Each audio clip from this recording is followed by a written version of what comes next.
A gente continua falando sobre as chuvas dos últimos dias. É que houve um certo alívio para a população e também para as autoridades do Rio Grande do Norte. Um relatório do Instituto de Gestão das Águas do Rio Grande do Norte apontou uma melhoria nas reservas hídricas do estado.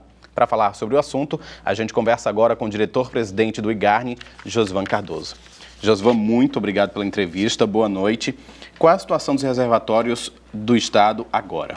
Boa noite a todos que nos assistem pela TVU. É importante colocar que os reservatórios eles continuam em uma situação no estado ainda crítico. Nós tivemos aí uma melhoria de uma diminuição de 10% no número de reservatórios que estavam secos ou em volume morto, neste período após chuva.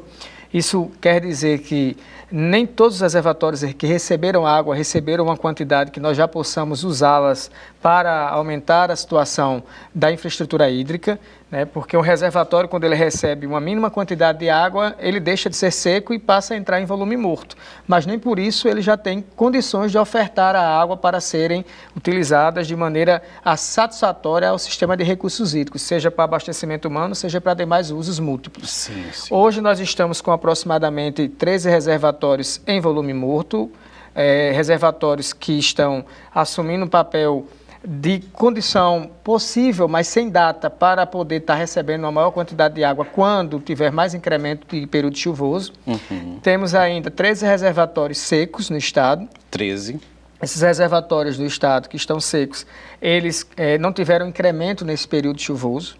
Tivemos destaque também para algumas regiões que tiveram maior intensidade de chuva, como, por exemplo, a região do Seridó e do Alto Oeste. Que eram as mais afetadas pela seca? Que estavam mais afetadas durante esses 6 anos, no problema todo da seca, vem atingindo o estado como um todo, mas essas duas regiões, elas realmente passaram a sofrer bem mais com o tempo e o tempo que não tivemos recarga nesses reservatórios. Mas os reservatórios como Santa Cruz do Apodi, que fica em Apodi, nós tivemos aí uma recarga boa, significativa. O reservatório teve um saldo positivo pós-seca, pós-chuva, de aproximadamente 25 milhões de metros cúbicos. Tivemos também reservatórios na região de Seridó, como exemplo de São João de Sabugi, na região ali vizinha, que temos Carnaúba e São João de Sabugi, 2 reservatórios que receberam um saldo positivo por mais de 7 milhões de metros cúbicos de água. Isso tirou o reservatório que estava totalmente seco, nem mais em volume morto ele está, ele passou já do volume morto, então, consequentemente, este tem capacidade para uso. Do mesmo jeito como na região também de Paraú, onde o Beldroega é um reservatório de aproximadamente 8 milhões de metros cúbicos e que teve aí o reservatório exaurido, ou seja, ele sangrou.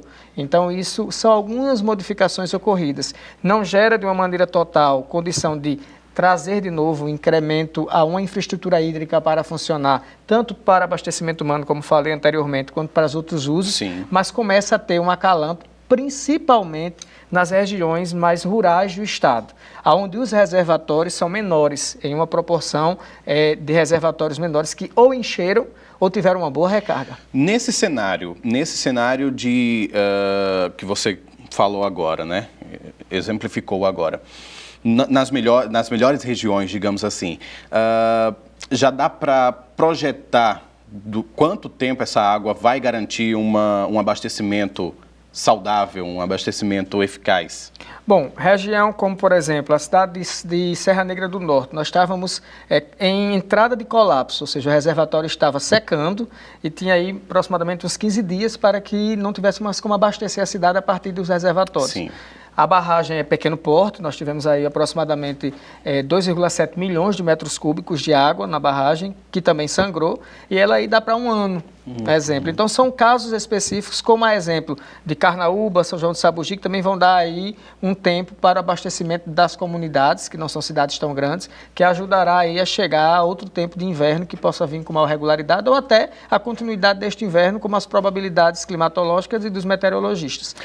Essa foi a principal, mas também nós temos condições de verificar como o próprio Armando Ribeiro Gonçalves, a maior reservatório do estado, com 2,4 bilhões de metros cúbicos, e estava atualmente em cerca de 13% de sua capacidade, ela aumentou um pouquinho, 1%, recebeu e tem um saldo hoje positivo de uns 3,5 milhões, que não é quase nada para o tamanho da barragem. Sim. Porém, isso dá um aumentozinho de um mês para a entrada em volume morto. Então, isso a gente consegue simular para poder entender que o sistema ele é complexo, mas ele vem atingindo aí um grau de tentativa de recuperação com essas chuvas. Josivan, e quais são as expectativas?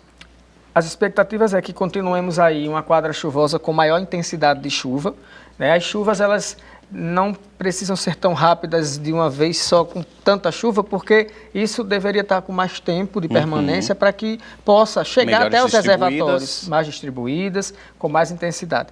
De acordo com as previsões dos meteorologistas na última reunião que teve na Imparne, é que nós continuaremos a ter aí essa quadra chuvosa dentro de uma certa regularidade, junto principalmente às regiões do Alto Oeste e Seridó, né? E aí uma parte também não vai ter tanta chuva, que é a região assim central do estado e também até na própria região metropolitana, é onde a gente espera também que quando chegar abril, maio, junho, que é o período chuvoso daqui, também recarregue as lagoas que vêm sofrendo um pouco com essa falta de recarga pela situação da seca. Tá ok então, Josivan, o que a gente torce também. Eu conversei aqui com o Josivan Cardoso, que é diretor-presidente do Instituto de Gestão das Águas do Estado do Rio Grande do Norte. Muito obrigado, boa noite. Hein? Nós que agradecemos e à disposição sempre que for necessário. Obrigado.